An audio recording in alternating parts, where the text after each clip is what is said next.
Cześć siemano, zaraz po wprowadzeniu Bostiary nagrałem filmik o bossach Nemesis, które warto sprawdzać, a teraz, kilka miesięcy później, gdy zdecydowaną większość mam wbitą, to przyszła pora na dawkę ciekawostek, które mogą okazać się przydatne, szczególnie jeśli dopiero zaczynacie się w to bawić. Najpierw jeszcze wielkie podziękowania za 7K subów, liczba ta została przekroczona na początku stycznia. Zacznę od kilku ogólnych rzeczy, które zaobserwowaliśmy, a potem przejdę do konkretnych Nemesisów, o które najczęściej pytaliście. Pierwszy tip dotyczy dni, w które warto sprawdzać dane bossy.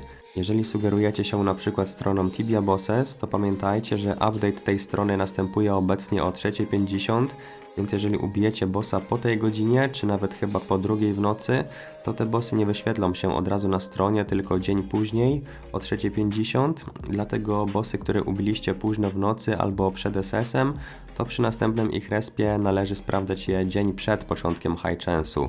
Właśnie dlatego na Guildstacie bardzo mały procent przedstawia bossy ubite teoretycznie jeszcze przed ich pierwszym dniem respa według strony.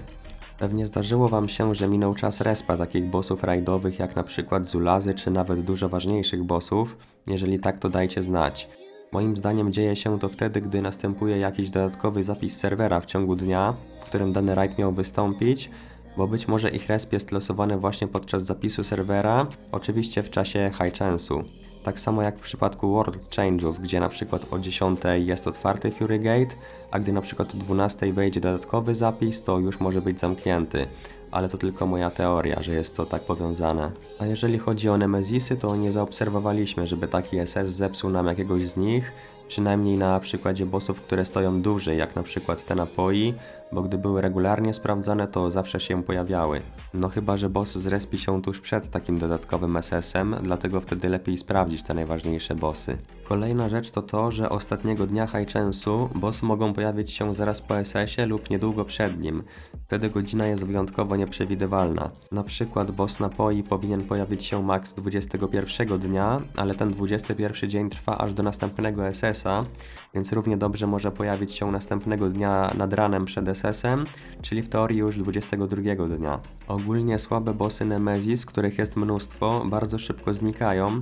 Przyjmuje się, że jest to około godziny od pojawienia się, więc najlepiej pilnować ich wspólnie na przykład co pół godziny, bo wtedy możemy na spokojnie go wbić do Bostiary i przy okazji zawołać nasz team. Szkoda, że nad bossem nie pojawia się jakiś timer, na przykład w postaci takich cyferek jak na Warzonach, gdy bossowi zostało na przykład 100 sekund do zniknięcia.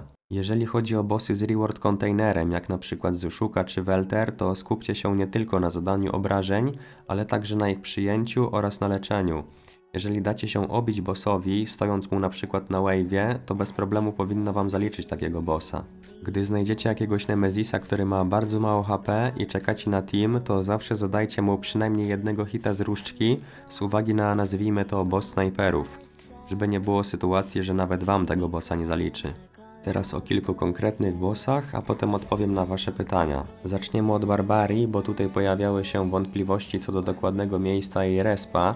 Guildstat wskazuje, że respi się gdzieś po środku Barbarian Campu, a ona pojawia się tutaj przed tym domkiem po lewej stronie tej miejscówki. Ja spotkałem tego bossa tylko raz i było to właśnie tutaj i to samo potwierdzają inni gracze. W przypadku sprawdzania Kseni pamiętajcie, żeby zaglądać też piętro niżej, ponieważ były przypadki, że gracze znajdowali ją właśnie w tym miejscu. Nie wiem co o tym decyduje, ponieważ wraz z nią nie respi się aż tyle mobów, żeby nie miała się gdzie zrespić na górze.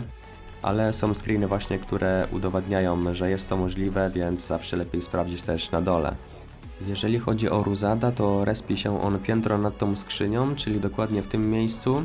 I co mogę polecić to to, że jeżeli sprawdzamy go na przykład Nubharem, to możemy bezpiecznie wylogować się na samej górze tego spota, dajemy kilka razy hurapa i tutaj piętro jeszcze wyżej będziemy mieli miejsce, gdzie nie ma żadnych mobów. A jeżeli wolimy dać bezpiecznie exita, to na piętrze, gdzie respi się Ruzad, możemy dać hurapa w tym miejscu i tutaj mamy właśnie taką bezpieczną kratkę. Teraz wskazówka odnośnie The Evil Eye'a, który respi się dosyć daleko, bo na Hellgate'cie i on respi się w prawym górnym rogu tego spota, dokładnie pod nami. No i właśnie dlatego warto wylogować tu jakiegoś Nubhara, żeby mieć podgląd na tego bossa, bez konieczności bicia mobów. Bo wraz z nim respi się też dużo Eldermoon Lordów, które od razu stąd zobaczycie. I sam Evil Eye także, z tego co pamiętam, jest z tego miejsca widoczny. Niebieski kult Nan-Krahmun, czyli Tsumrach, respi się 3 razy rzadziej od swojego odpowiednika na Liberty Bay, ponieważ jego minimalny CD wynosi 20 dni. I jest to bardzo długo, jak na mimo wszystko słabego bossa, bo dla porównania nawet Welter może zrespić się szybciej, bo już po 16 dniach. Początkowo Tibia Bosses podawała, że respi się on tak jak kult na Liberty, ale zostało to naprawione. Wraz z Tsumrachem pojawiają się dodatkowe niebieskie kulty. Wejście na niego znajduje się blisko Skarletki, a jeżeli nie wiecie na którym SQM-ie kopać, to polecam używać łopaty na siebie, bo dymek pokazuje się tylko w przypadku kopania na odpowiedniej kratce.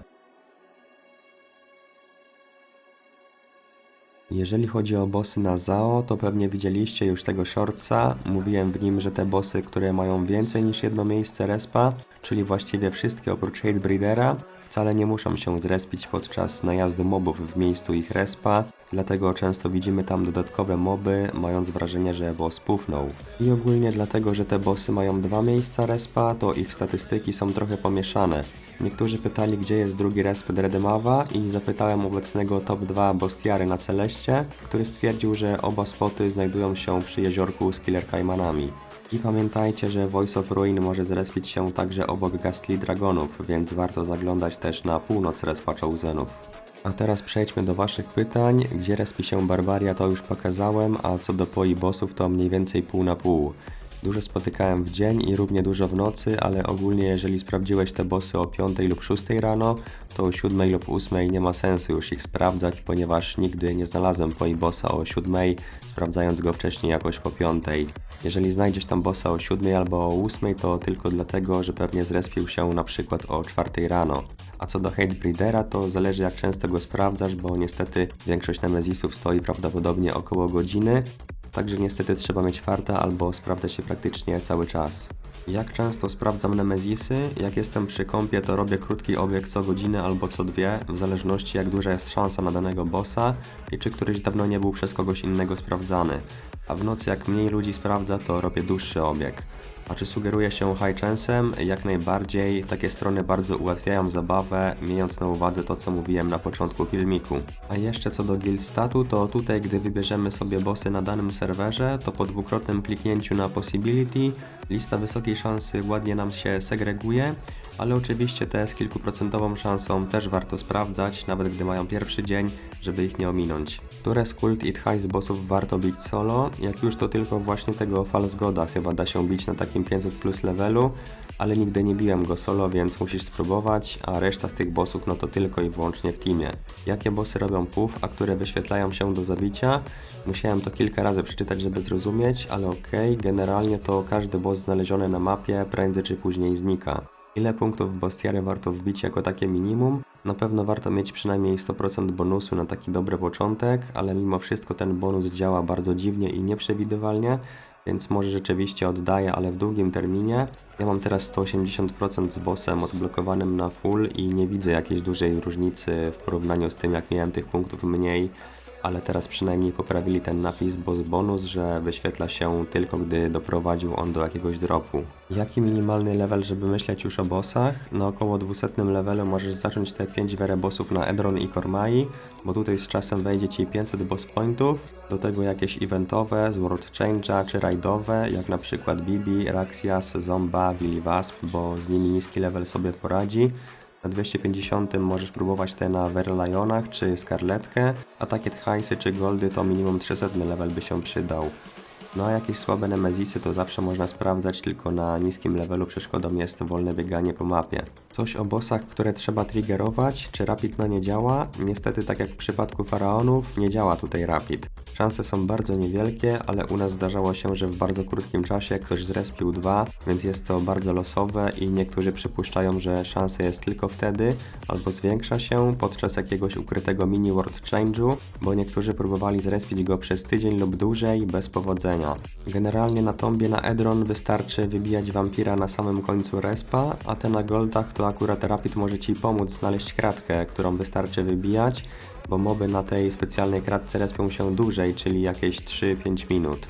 Możesz tam wrzucić jakiegoś GPK albo wijalkę i stać tylko obok tego SQM-a. I jeżeli akurat goldy na Edron albo na Kazo się zamkną, podczas gdy czekacie na innych, to gdy portal znowu się otworzy, to boss dalej tam będzie. A Mahateba nie polecam odlorowywać zbyt daleko, bo podobno komuś z nas pufnął, gdy próbował go gdzieś schować. I jeszcze inna ciekawostka, że Mahateb potrafi przywołać chyba 6 albo 7 Blue Dżinów, jednak nie wiedzieć czemu robi to chyba raz na kilkanaście minut. No i oczywiście jest jakaś tam szansa, że będzie on od razu po SS-ie, bo wtedy z automatu jakiś mob musi się na tym SQM-ie pojawić. Jeszcze było pytanie, gdzie respi się Sorrow i jak wyjść przez DL, więc dołączę ten materiał tutaj. Przy okazji Medureczek pytał na streamie, skąd wiadomo jak często wypadają dane itemy z bossów, więc prowadzone są statystyki na niektórych stronach fanowskich i do tego oczywiście obserwacje graczy oraz ceny przedmiotów mogą świadczyć o tym, jak rzadko dany item wypada. Jeżeli macie jakieś inne pytania, to na bieżąco będę odpowiadał w komentarzach, a jeżeli filmik był pomocny, to zapraszam do polajkowania i zapraszam też na mojego Twitcha, w razie gdybym wkrótce zdecydował się przenieść streamy tam, to będziecie szybciej o tym wiedzieć. Dziękuję za uwagę i słyszymy się w następnych materiałach.